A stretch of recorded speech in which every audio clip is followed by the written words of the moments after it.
You're listening to the Sass Says podcast. I'm your host, Christy Rocha, also known as Sass.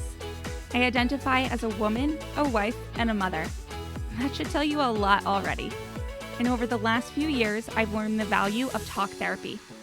I have seen how my inner work not only enhances my own well-being, but also my marriage, my parenting, my relationships. And in fact, you wouldn't be hearing this right now if it weren't for the work I've done. My mission is to debunk the misconceptions and stigmas around what therapy is and who it's for.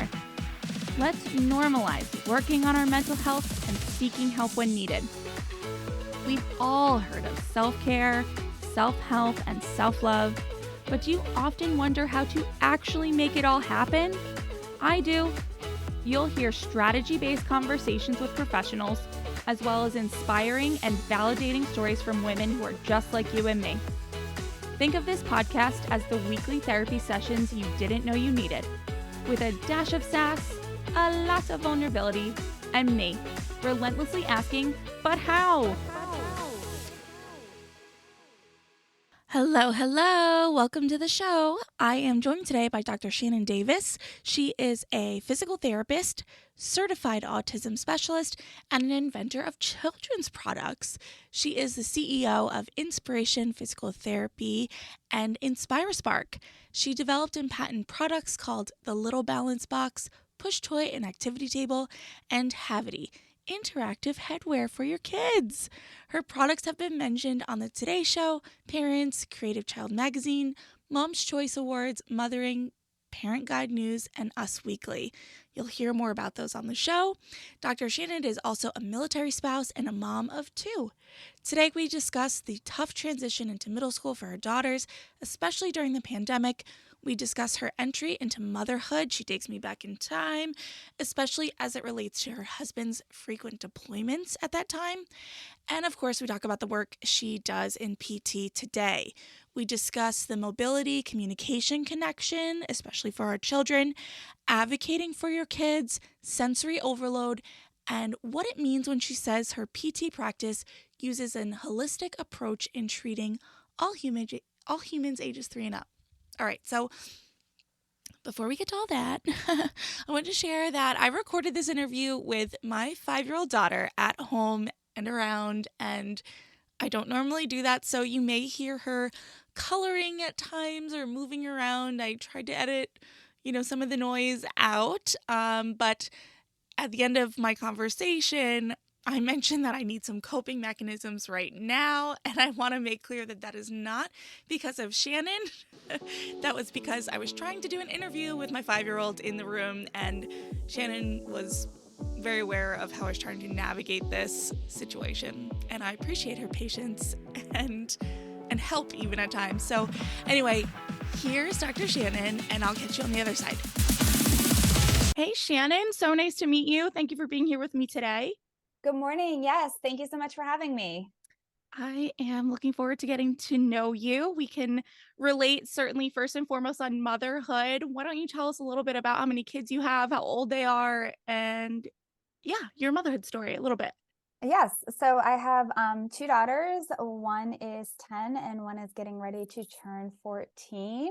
So kind of I already been kind of going through the preteen years, but really diving into more of those teen years and really just starting to, I think, make that transition of, oh my goodness, I have a couple more years left. And so they're possibly wanting to leave me. And so I think I'm getting kind of this whole nother taste of parenthood and motherhood now as we're making into these transitions of the girls getting older. Yeah. I am not looking forward to that. There's But as far definitely as days when you're like excited and you're like, okay, I just need a break. I need a break. And then when you start to see this other side of things, it's like, oh my gosh, it goes so quick. anything about, the preteen coming up on teen years that you've experienced so far that surprised you, maybe that you didn't expect? That's a great question. And yes, so my kids were part of the whole COVID experience. As everybody's children's kind of had a little different experiences here, depending on the state, a lot of times where they live. And so with mine, my older one, our elementary schools go to 6th grade and then middle is only 7th and 8th grade. And so, particularly for her, I think the transition, because she was, kind of around that younger age group in elementary school and then didn't go to school for almost 2 years and then transitioning into middle school Mm, was just, there's so much going on, hormones, growth and development, coupled that with, what they dealt with online learning. And so I think that being said, we kind of prepare for things that kids are going to be going through in that preteen and and teen years. But I think we experienced it maybe a little bit sooner. And so I think that was kind of a wake up call for me, was that I was, you know what I mean? Like, you, as hmm parents, we kind of know what to expect during these different journeys. But I just think some of those things that kids dealt with during the lockdowns tended to have things maybe come a little sooner than some of us parents expected. So Yeah. that was kind of a switch to the parenting front for us. Yeah. Yeah. I mean, I know certainly on every age level, parents felt it, kids felt it. But gosh, I can imagine how I can't imagine rather, you know, having to be home and then going to middle school. Like middle school is so hard. Middle school Well, is exactly. so They went hard. from having like one primary teacher to then having seven teachers Oh yeah. and basically like seven different bosses, a whole new infrastructure, and hmm within that, a lot of transition or preparation. And so that, coupled with everything else, it was a lot that I think happened earlier, just because they didn't have that natural transition from school. And then but on the flip side, on my youngest daughter, with her being home, it allowed an opportunity for me to, like most parents, to be more involved with her curriculum, and was able to identify things that she needed that were lacking in her curriculum with the school. So it's been a very interesting past 3 years with the transitions of just kids in general, but in particular with what I've gone through with my two. Yeah. Is there anything in particular that you did at home that perhaps helped your older one transition better? Or how did you cope either in the moment or when school opened up again? Like anything looking back that you were like, oh, thank gosh we did that, or I wish we would have done more of this? I think now, retrospectively looking at it, there were times when I was like, oh, she's just moody, or she's just having an off day. hmm And you try to give them their space, and that they're dealing with a lot of hormones and stuff. But I think that would have should have been a little bit more of a cue to me of saying, no, I needed to question things a little bit more, and a little bit more in the face, and kind of being like, what's going on, like, are you really, is it feeling like it's hormonal or something going on, or is there something more going on? So I think that just advice to parents, that when you start to see those changes, don't just necessarily, especially for girls, thinking that it's just hormonal or something else, to just be on it and kind of get in their business. And really, they don't like it. It's uncomfortable. hmm But I kept pushing, and I'm glad I did. Yeah.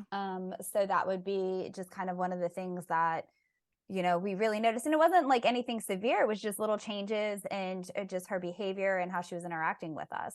Yeah. And you're saying that those changes, those behavioral differences, they manifested into something more now, or has she worked through and you guys have worked through as a family to kind of, I don't know. I don't think Yes. anyone can go back to what they were, but to sort of get back on whatever train she wants to be on. Yes. No. So a lot of, I mean, we're definitely in a much better place now. I think a lot of it had to do with her not really feeling like she was having coping skills with, Yeah. again, those transitions going into middle school, and the demands and the expectations. And so, a lot of support with between my husband and I, having conversations. There's a lot of conversations, obviously, between me and my husband about, how we were raised, and how our parents did different things with us, and what we felt was appropriate for our family.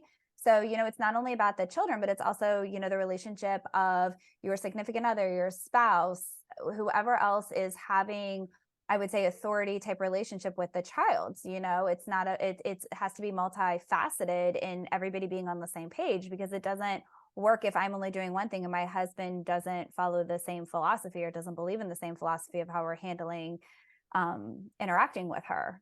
Mhm. So I think, a lot of conversations about that and really looking to be honest with each other about how things made us feel or the conversations with our daughter. And then, talking to other parents that you can trust and, kind of see maybe they've gone through similar experiences and stuff. For us talking to other professionals, because I think sometimes as parents too, we're kind of like, we can do it all. They're our kid. We know the best. But sometimes we're a little bit too close to the situation. And sometimes we do need a little bit of outside reflection. And I know for sometimes people that's hard. Mhm. But I'm hoping that it's becoming more mainstream, especially with what the country and the world has been through over the last years, that, it's okay to ask for help. Yeah. Yeah. I yes. Yep. I I wonder, having 2 girls, and just sort of thinking about my own house. I have a boy and a girl, much younger than your kids. So the challenges of raising them are different for us right now, but, um, I think already I see this tendency for my husband to be almost like, it's not something outright that we've talked about. I honestly, like, I'm just thinking about it as you were talking, but he definitely defers to me a little bit more when it comes to our daughter, and when it comes to our son, he takes a little bit more of a initiative. And Mhm. it's interesting, and I wonder what your experience is having 2 girls. Like, is your dynamic, or was your husband, like, totally comfortable just, like, treating the kids as kids, or was he like, "Hey, these are girls, like, maybe you step in a little bit more and you know more and this and that?" I think a little bit of both. I mean, especially because if we were thinking it was more like, oh, just the transition and hormones and stuff like that. I Mhm. think those were definitely areas where he was like, you talk to her and stuff.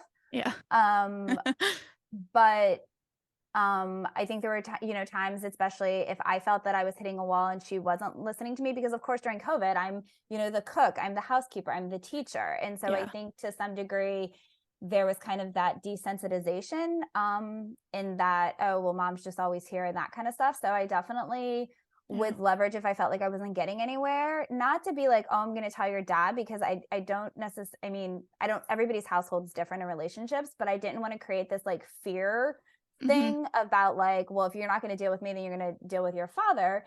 Right. So, but if I definitely felt like the conversations were not something that were like invading her privacy as a young woman and stuff like that, Mm. that I would bring her father in, because I also didn't want to create a platform where she felt like there was a secrecy and we're like keeping things. Yeah. So, It's depending, complicated. Yeah. it is very complicated. And I think those are kind of the things that, you know, were a transition just for us as a relationship and as a couple to try to manage, because we need to have a united front. So we need to work out whatever it is, how we feel about the things before we address the child, because you don't want a child to be splitting between the parents. Mhm. And then also I have an open relationship with her, but I also didn't want her to feel like, okay, but we're keeping secrets from dad. Right.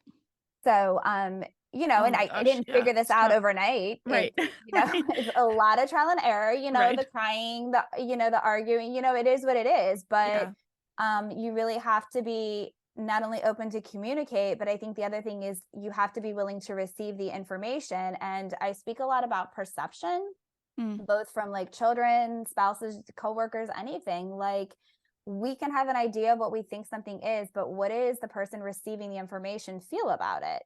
And Yeah. so I think that's a lot of what we spend just in a lot of the stuff that I do, to, and getting people to see that and what does that mean to people. And, sometimes you have to have enough knowledge that you can't talk to everybody at every time. You know what I mean? Like sometimes I'll be Mhm. ready to talk about something and my husband will be like, no, I don't want to talk about it right now. I am not ready to receive this information. And so Right. those are other things, whether it be with a child or a spouse. I think, it's hard to get through that and have that comfort level. But once you do, it definitely makes things so much more productive, because then, like, don't go talk to somebody if they're having a breakdown and they're not ready to hear you. Mhm. Mhm. Yeah, I mean, I've spent about 2, almost 3 years in therapy learning that, and, and I say that to say it sounds very simple, but it's not. It's It's not. very complicated, and you're talking about doing it in a house where there's 4 of you, and, we've spent a lot of time talking about how a lot maybe at times we wanna be careful not to, put things on as being hormonal, but there is also that factor going on. Mhm. Um, the other thing it made me think of, my kids are personality-wise copy and paste. My daughter is just like me, my son is just like my husband, and when my daughter does things, it's like I see it and I recognize the behavior because it is so much of how I was, but it's so triggering that it makes it actually more difficult for me to parent her because it's Mhm. like I'm trying to parent myself and it's so complicated. um yeah, I even have a question. It's something I didn't expect. That's for sure.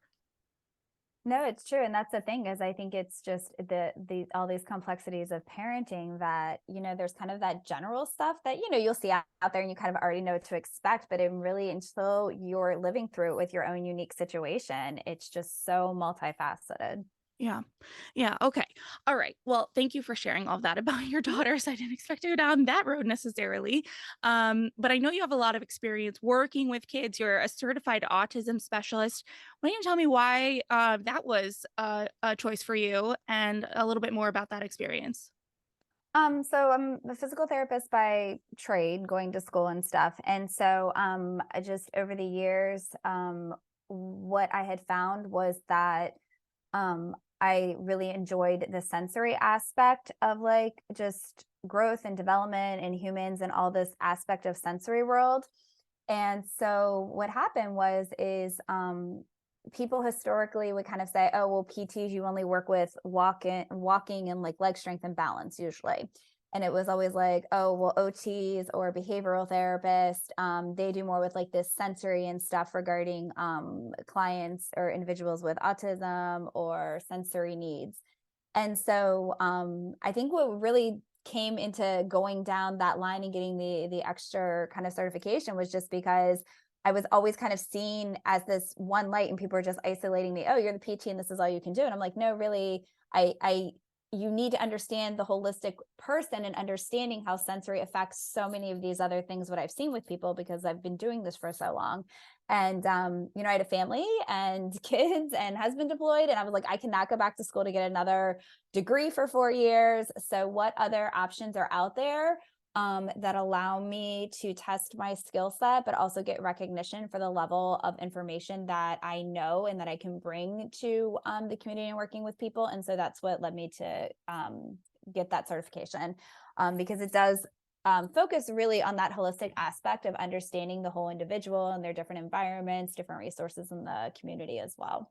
So, the holistic approach, I think this is something that isn't talked about enough. And I'm trying to explore a little bit myself because, you hear autism and your brain goes in a lot of different directions, right? And I've recently learned how much the actual PT, the OT, like all of those things go into a diagnosis, go into how to treat, someone with autism. Like what does that holistic aspect of it mean to you? And how would you describe it to someone who's like hearing all this for the first time? Um, I would describe it as just that, I mean, whole body, whole heart, whole mind experience in all environments. And the reason why I would explain it that way is because it's really understanding everything that goes on with the individual. People are often very familiar with, the typical sensory stuff, touch, light, sounds, those kinds of things that they'll Hmm. typically use as part of screening for somebody with autism or on the spectrum.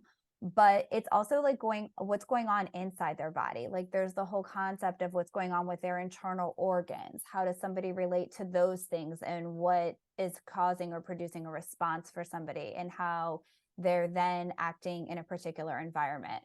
And so it's very complex. And so I think what had previously dictated a lot of this stuff where there were, designated individuals that were more or less use to help diagnose these things. And oftentimes the diagnosis such as autism spectrum is done as kind of an exclusion, like you kind of go through everything else and then you come up with a diagnosis, and it's something that's done over time.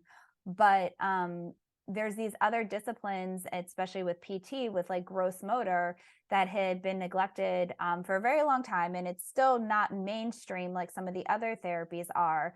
But for example, people just say, oh, well, the child can walk. Yeah, Mm. but look at the quality of the walking, look at the disorganization and the motor planning. And so I think there was a lot of stuff that was just not seen because it was, oh, somebody can do that as kind of a global check in the box. But they're Mhm. not looking at that holistic. How does somebody walk outside on the playground versus what they're doing in the home? Why? What's different? And so I think having more of that multidisciplinary team coming in from those different approaches really helps with that holistic factor of looking at all of the things of the person, but then also in these different environments with the stimulation. Yeah. Yeah. Not It's very tough. simple at all. No, it's not, especially when you do consider, you know, it's a spectrum. So Hmm. it's like, I mean, it sounds obvious, but until you're kind of forced to really be involved and think about these things, you don't, because you just, what do you need the experience for? But it's like it's so hard to let, just using your example of like, oh, the kid can walk, you know, that doesn't mean they're not on the spectrum of things. Like, that's exactly what the word means. I don't know. It's just, it's very complicated. How how does how do you work within that now? Like, what are you doing now? If you are, that ties together the physical therapy, the certification. We haven't even gotten to um your business, your InspiraSpark. Like, tell us how you bring it all together. Um, well, right now, so I have a therapy practice, and so I mainly at this point for the therapy practice, I work with ages 3 and up. But what I design, I've been in with the therapy practice now for probably about 15 years. So I'm very blessed, especially making it through COVID and keeping my businesses. Yeah. But what I had set out to was I always felt that people could get better and improve regardless of their diagnosis, condition, whatever. I always felt like given the right supports and personal motivation, somebody can improve.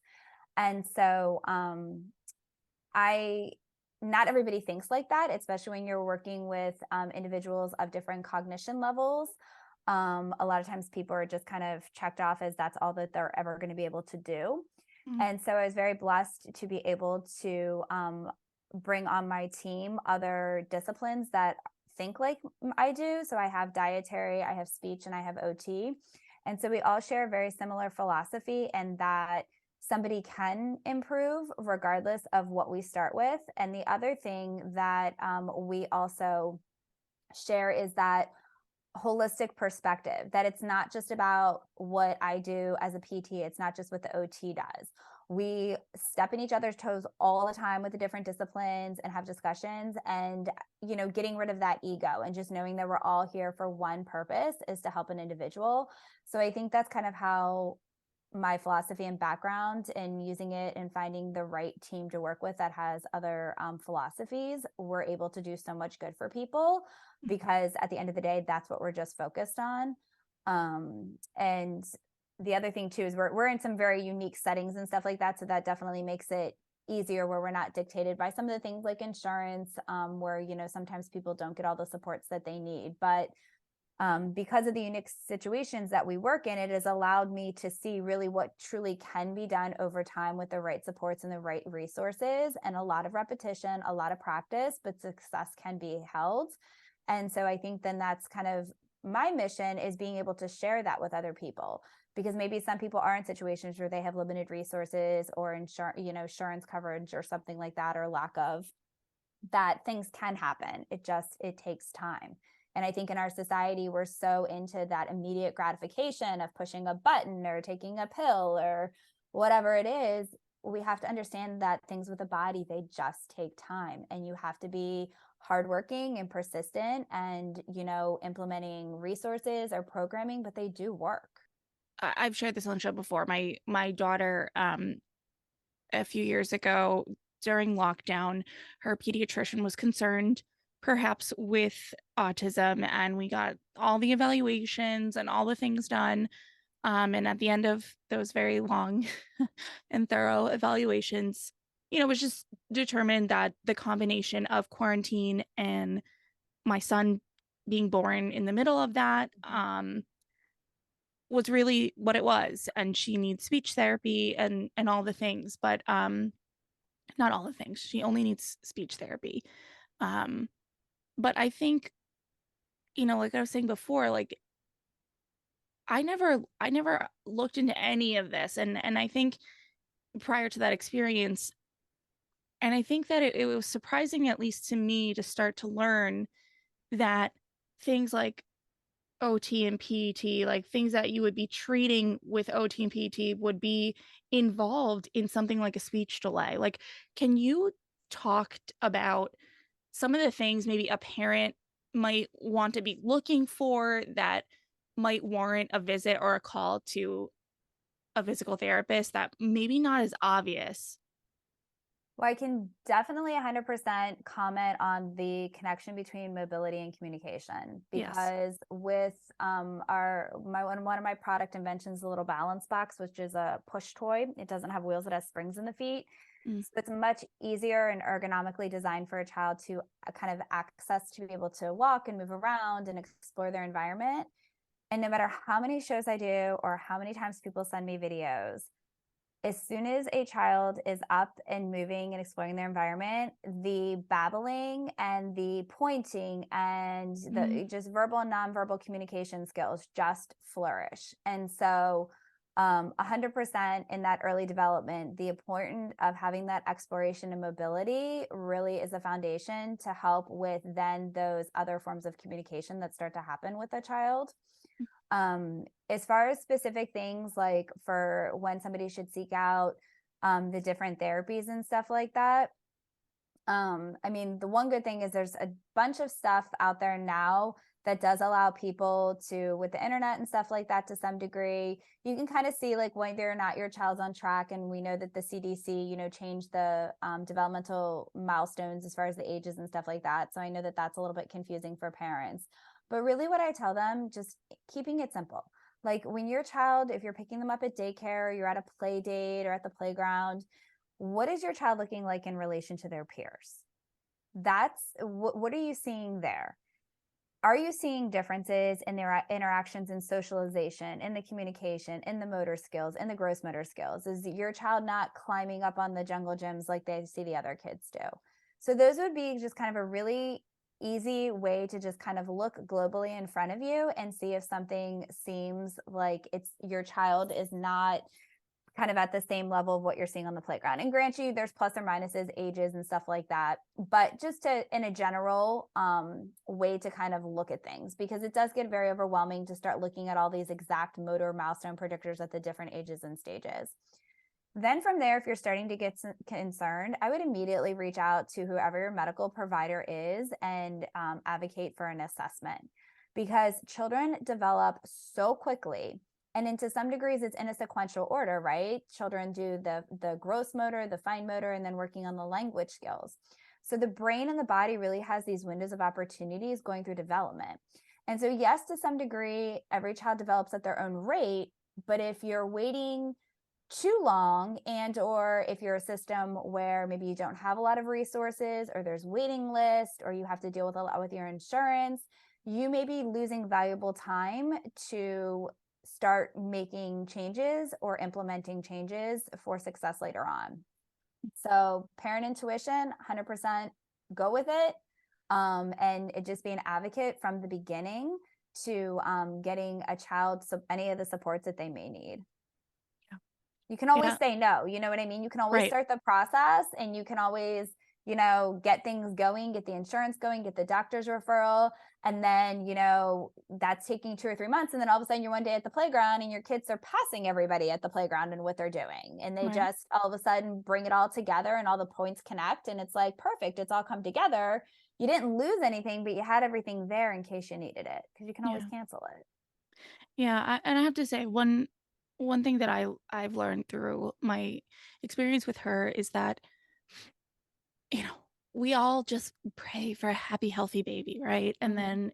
then that baby comes and it starts to grow and and I don't know, like I don't have another word for it other than a word that I've come to hate using, but, like, for the most part, in some sense, you just want your kid to be normal, and you want your kid to just develop when they're supposed to develop, but if through this experience, I've really learned that what I feared has actually been the best thing for her in the sense that getting all these evaluations, which at first were really scary, and getting her an IEP and not knowing what that meant and having to learn a lot, it's actually just a lot of really expert professional people honing in on your kid and Yep. telling you exactly what your specific kids need, not an entire classroom of kids or grade level of kids. Like, it's actually pretty awesome Yes.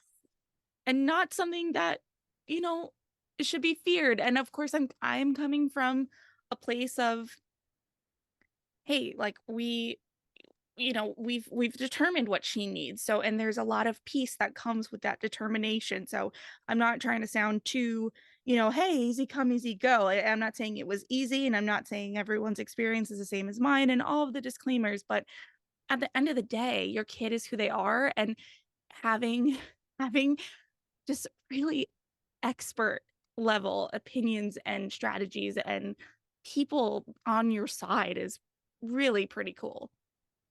Yes.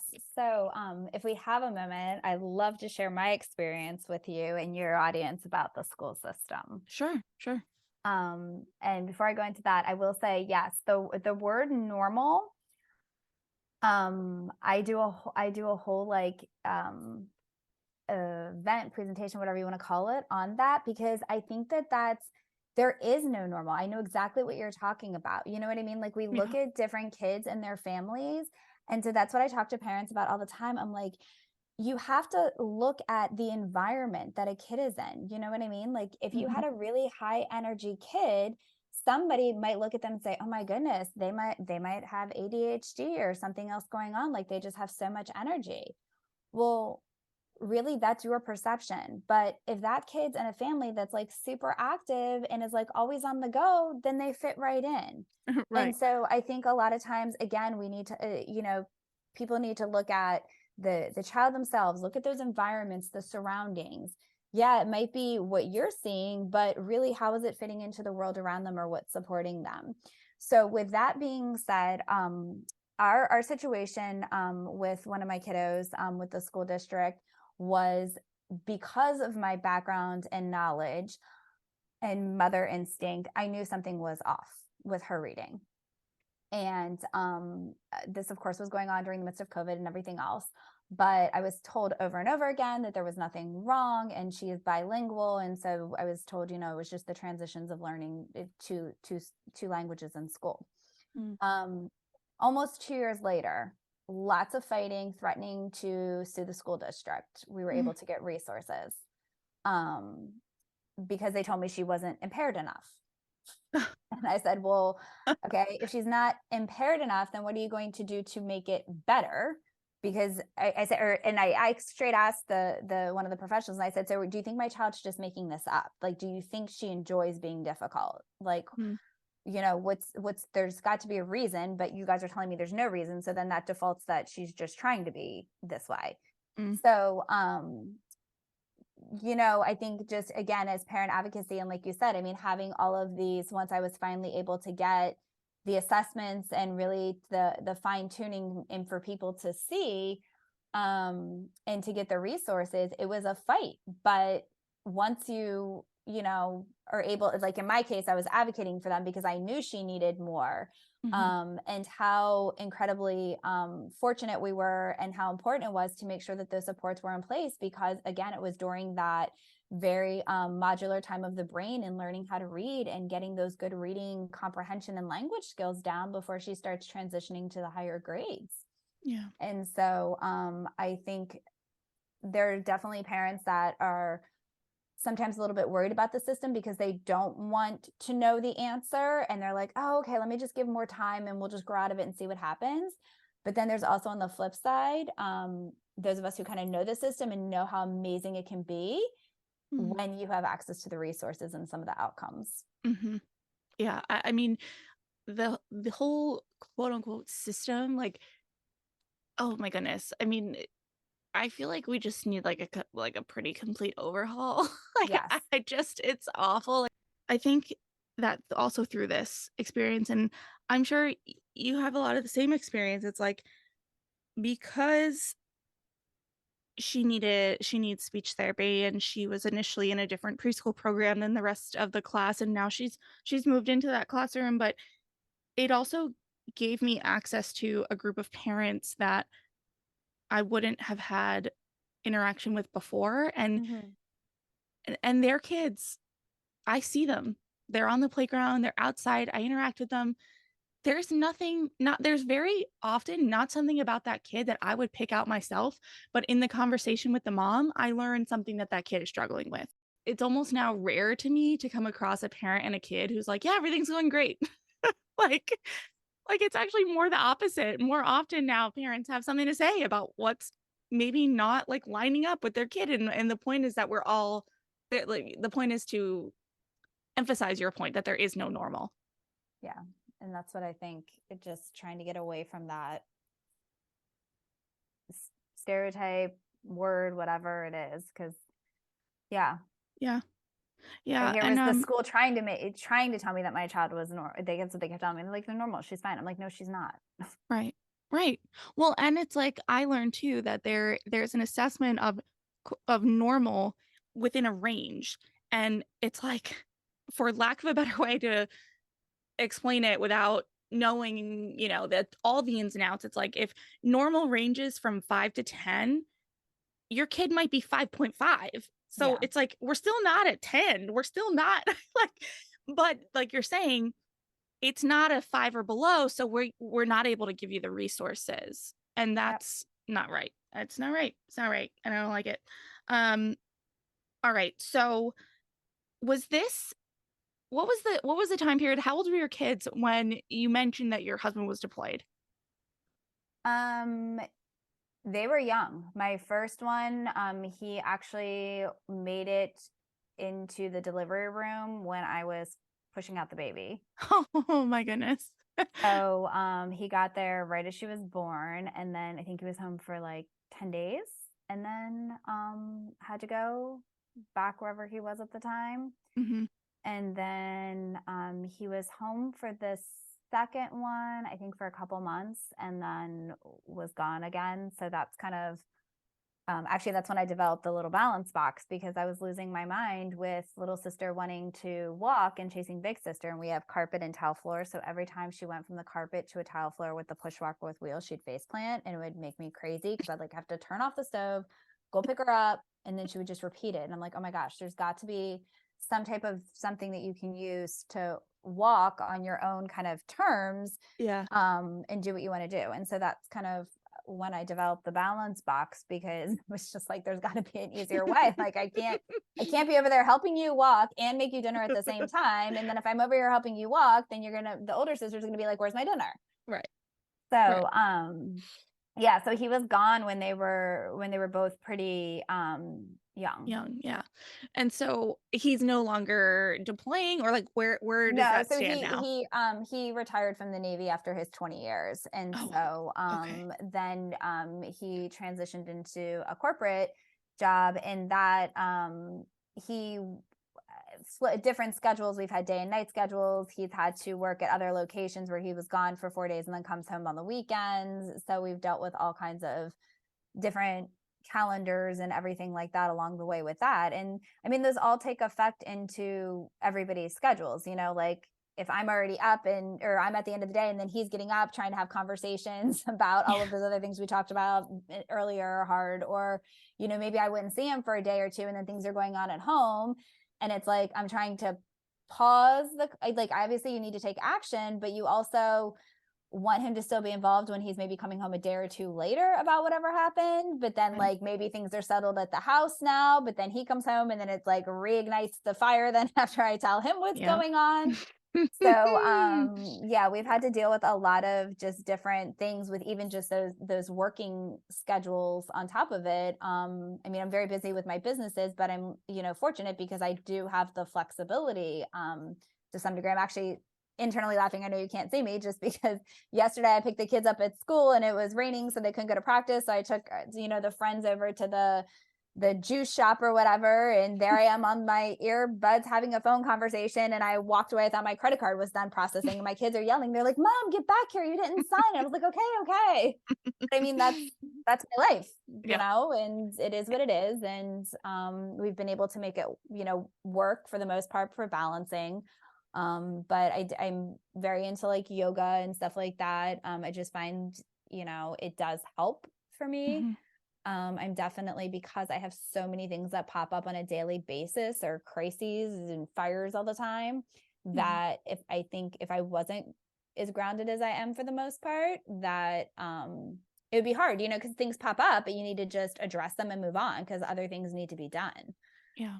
And Yeah. so, I'm gonna press you a little bit more on the grounding, yes. but I want to go back for a moment before I do to having little babies and your husband not being home.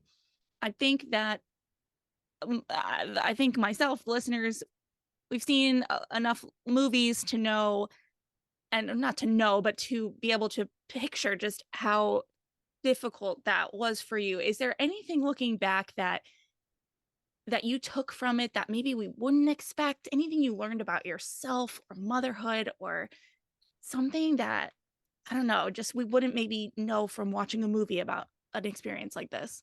Um, I mean, I think especially when you're in military towns and stuff like that, people are like, oh, yeah, that's kind of what goes on with that life.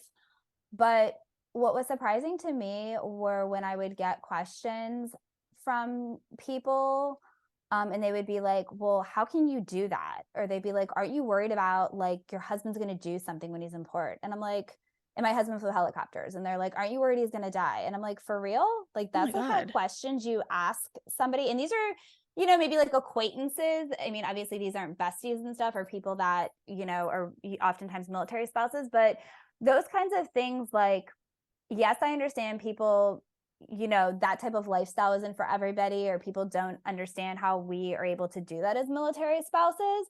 But the Mhm. last thing that we want to hear when we're like trying to get through the day is somebody coming over and being like, well, how do you do that? Like, don't you worry about your husband? Well, of course I worry about my husband, but do you think I want to have a conversation about it? Like, why don't Right. you ask me for coffee or something? Right. Like, Well, and you think so about it all day long, like, you don't need it you don't need yeah. it So put in your face. I Yeah. think it's those kinds of things where I definitely think there's this element of like kind of mystery of how we're able to do it, or how we're mentally able to do it, physically, whatever it is. But sometimes the questions are a Yeah. little rough.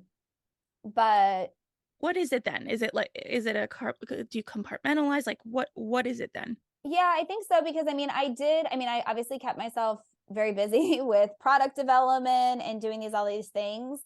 Mhm. I mean, it's not for everybody. And which actually even really more astonishing is I grew up in Annapolis, so I was around the Naval Mm. Academy, and the only person that I ever dated from the Naval Academy was actually the person that I married, and so I always grew up Funny. in that environment, right? And I'm like, oh my god, I don't want to date anybody in the military. I don't want that kind of lifestyle. It's not for me. I will never do it. And everything that I said that I would never do was exactly what happened. There I was with my first kid by myself, pushing out the baby, and my husband comes in the door. Yeah. So, yeah, you just never know. And then I was in the situation, and I mean, yeah, there's good days and bad days, but me sitting there moping around the house or like being upset about it wasn't going to change the scenario. It wasn't going to bring my husband back. Right. And especially once you have a child, then, what are you reflecting? What is your child seeing with Mhm. all of that? And what are they taking in with the scenario? So I think there's a lot to be aware of there in our own emotions and what we share in front of young children Mhm. with that. And then I don't know, for me, I just kind of went about my thing, and just, Yeah. it is what it is. You don't have a choice. You have Yeah, to do you it. don't you Yeah. don't have a choice. And I Yeah. mean, there are families that, there are plenty of people out there that get married and then their spouse goes on the deployment, and then unfortunately separations and divorces happen.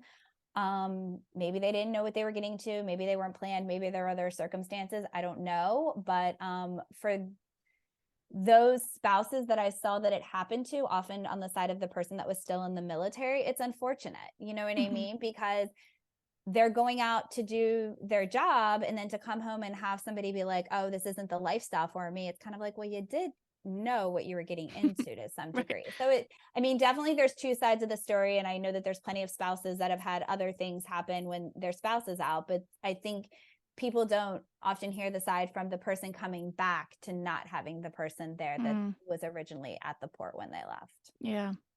Yeah. Obviously I can't fully relate, and that's why you're here. But something that comes to mind is, if my husband occasionally will travel for work or take a long weekend and, visit his brothers or something. And I do notice that by like the second day of him being gone, it's like I've created a whole other rhythm for myself. Yes.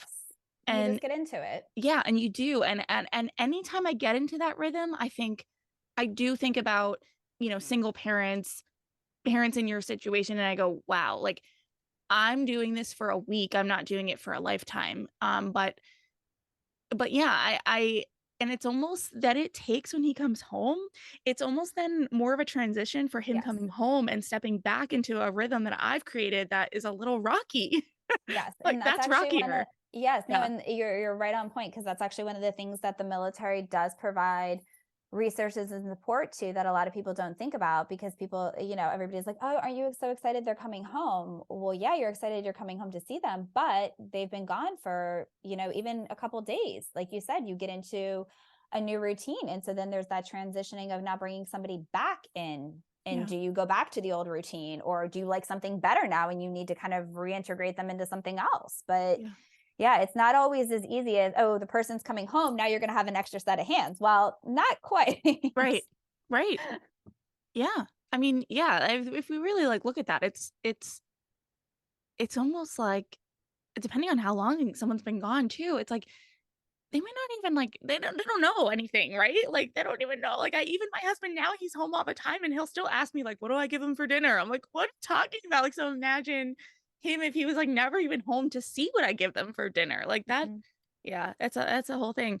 Um all right. So I only have you for a few more minutes, and I want to get back to, the grounding aspect and just sort of like looking at the snapshot of your life that we've talked about.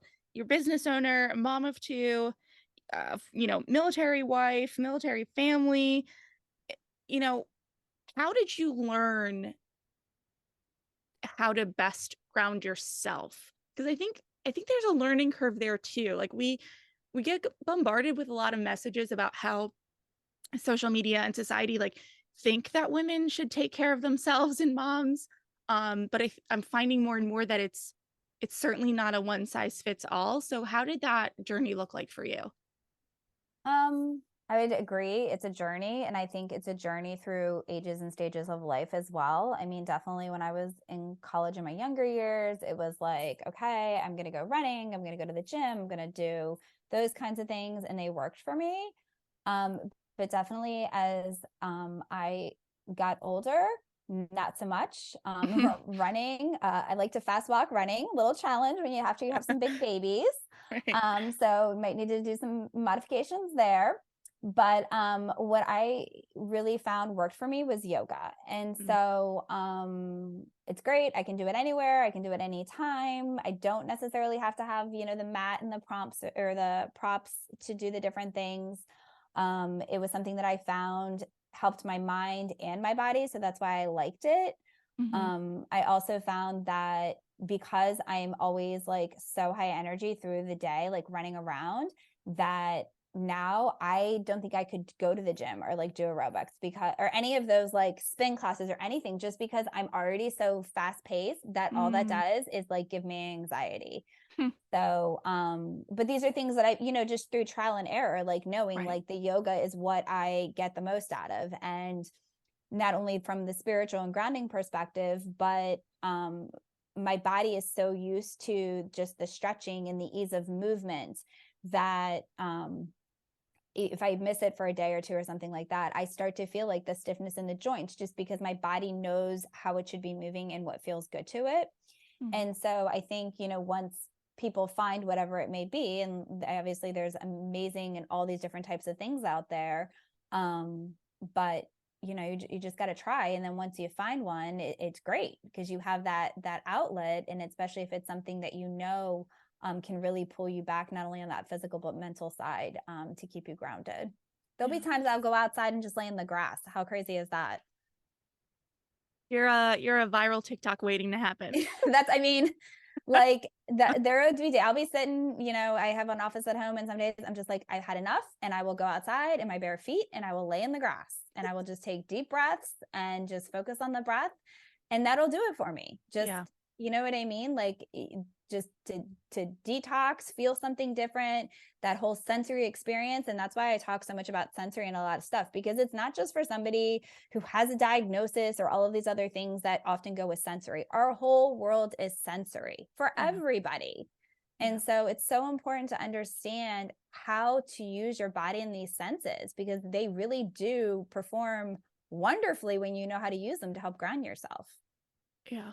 Yeah, I feel the sensory thing. I wouldn't it's funny looking back, like I feel like it should have been obvious to me, but it's in motherhood that I've really uncovered a lot of the sensory things, for lack of a better word, that either set me off or bring me back down. Like, Mm-hmm. and I'm sure you can relate. It's like the TV's on, the toys are making noise, the music is on, someone's screaming, and I am losing my mind. And like it's just a lot of noise, or like the kids climbing on me all day. Like it's a lot.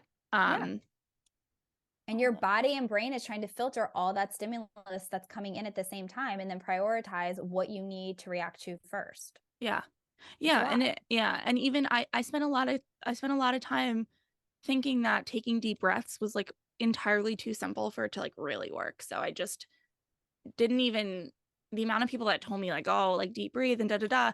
And I have done yoga for many years, but I was just like, no, it's too simple. That can't be it. So I just didn't do it. Now, obviously, I've turned the corner. There are plenty of times where, the deep breathing works and sometimes it still doesn't. And we have to implore our other coping mechanisms. Yeah, Like well, right just, I now. mean, Like right now, I probably need a coping mechanism. well, that's why, just as a therapist, we have a bunch of tools in the toolbox, because you never know what's going to work. Yeah. What works one day doesn't work the next day. Yep. All right. So, any other aspects of self-care or anything else that you do that you want to make sure to mention here about that? Just I think a lot of us parents and mothers, we get so, bogged down with everything that's going on, we forget to take care of ourselves. And so I just like to remind people that if we can't take care of ourselves, number one, usually nobody else will. And number two, then we can't take care of anybody else. So it really does start with us in making the time for ourselves. It's kind of like when you go on the airplane, right? They tell you to put the mask on yourself before you put it on anybody else. And so it's for a reason. We have to take that pause, to whether it be grounding or whatever else that it needs to be, to take care of ourselves. I don't know why that seems to be such a hard lesson for so many women and It is. moms to learn.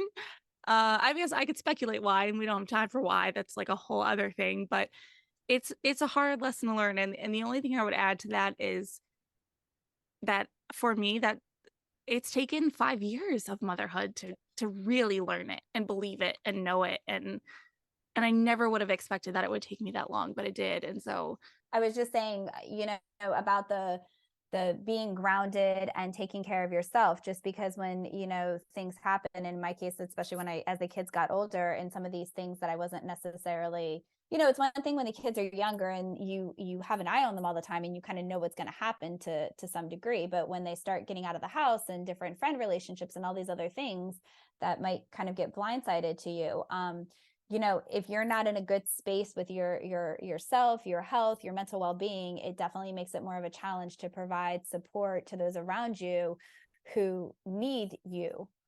if you're not in a good place yourself.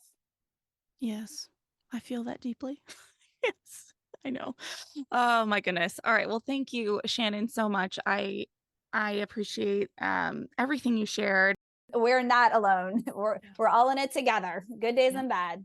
Well, thank you so much for this opportunity. I enjoyed it.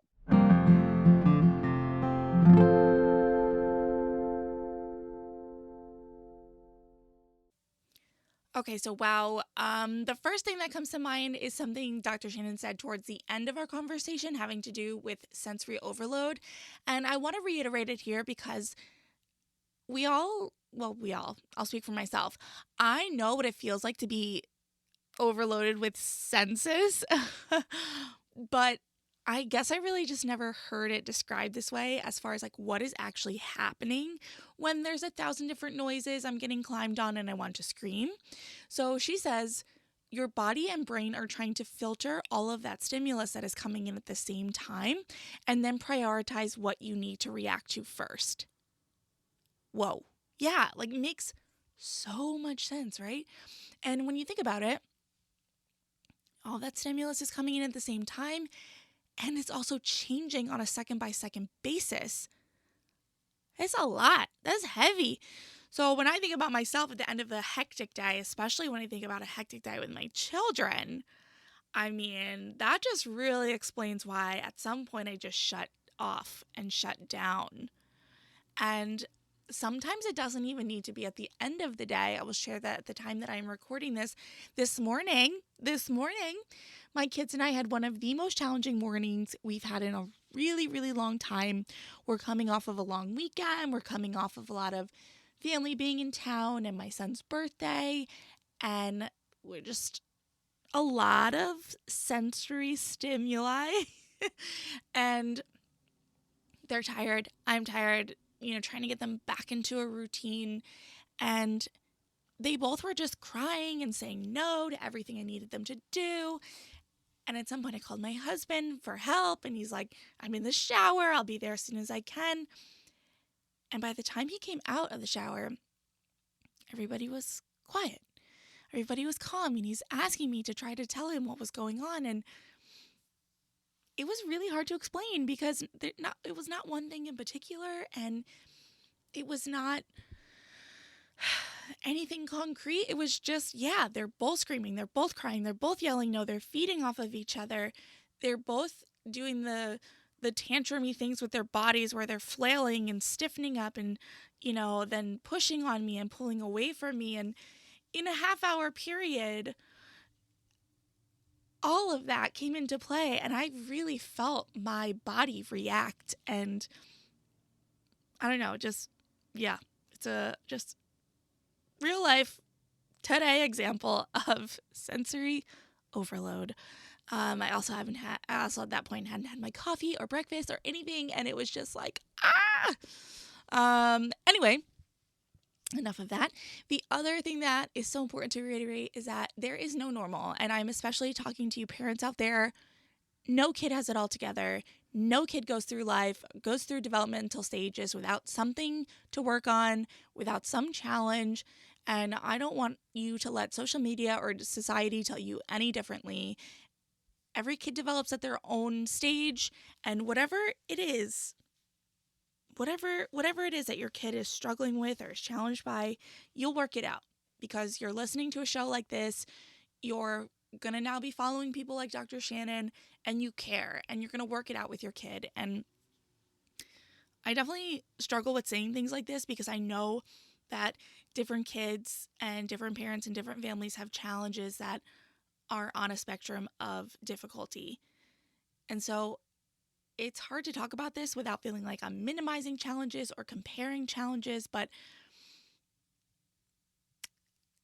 all of our individual situations are hard for each of us for the reasons that they're hard. How do you like that? I guess what I'm saying is, and I felt it a little bit in the conversation, is that I know that there is a blessing, or I don't know. It's hard to talk about, but so when we it was determined that my daughter was not on the autism spectrum and she just needed help with her speech and things like that. Like, I know that if she had been diagnosed on the spectrum, more things might have needed to be done, more challenges, more money spent, more all the things. And so I'm just trying to say that I recognize, is it privilege? Is it blessing? Is it what? That perhaps my struggle isn't as hard as others. Gosh, I'm doing the thing that you're not supposed to do. I'm doing the thing where you compare and you can't compare. So anyway, I don't know. We're all parents out there trying to do the best and want the best for our kids. And I just don't want you to feel in any way alone or in any way like your kid is not normal. Like, there's no normal. And it's only through conversations on this show and conversations in real life with the parents at pickup where you start to understand that every kid struggles with something, and it's not something that you might be able to see just by watching them interact with your kid on a playground. So anyway, how's that sound? Does that sound all right? It's hard to talk about. All right. Dr. Shannon PT, thank you so much for your time. Thank you for listening, and I will catch you next time. Bye. Thank you so much for tuning in today. Sass Says is a production of Luann Nigara, Inc. This podcast is meant to be educational and not meant to replace professional therapy or professional medical attention. To learn more about today's show and what's new in my world, head over to sasssays.com. Thanks so much. Talk later.